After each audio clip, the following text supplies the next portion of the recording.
Hello friends, magic PAN ಚಾನಲಿಗೆ ಸ್ವಾಗತ. ನಾವು ಈಗ ಸಿಗಡಿ ಚಟ್ನಿ ಮಾಡುವುದು ಹೇಗೆ ಎಂದು ತಿಳಿದುಕೊಳ್ಳೋಣ. ಇದನ್ನು ತುಳುವಿನಲ್ಲಿ ಎಟ್ಟಿ ಚಟ್ನಿ ಅಂತಲೂ ಕರೆಯುತ್ತಾರೆ. ಈಗ ಒಂದು ಪಾತ್ರೆಯಲ್ಲಿ ಸ್ವಲ್ಪ ಎಣ್ಣೆ ಹಾಕಿ ಅದು ಬಿಸಿಯಾದ ನಂತರ ಸಿಗಡಿಯನ್ನು ಹಾಕಿ ಹುರಿದುಕೊಳ್ಳಿ.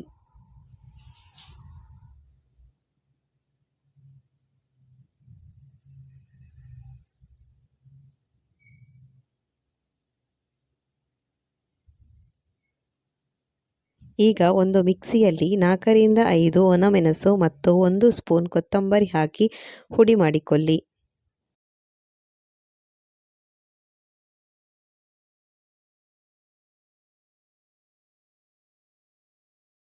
ಅದು ಹುಡಿ ಆದ ನಂತರ ಅದಕ್ಕೆ ತೆಂಗಿನ ತುರಿಯನ್ನು ಸೇರಿಸಿಕೊಂಡು ಹುಡಿ ಮಾಡಿಕೊಳ್ಳಿ.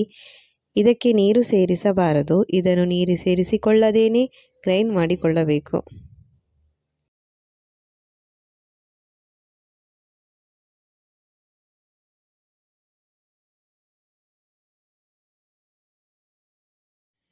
ನಂತರ ಕಟ್ ಮಾಡಿದ ಈರುಳ್ಳಿ ಹಾಕಿ ಗ್ರೈಂಡ್ ಮಾಡಿ.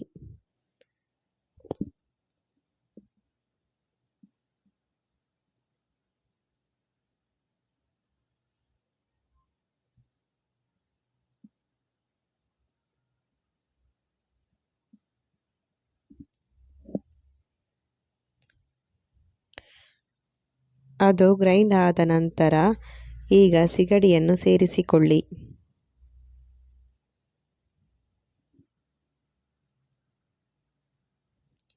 ನಂತರ ರುಚಿಗೆ ಬೇಕಾದಷ್ಟು ಉಪ್ಪು ಹಾಕಿ ಗ್ರೈಂಡ್ ಮಾಡಿಕೊಳ್ಳಿ.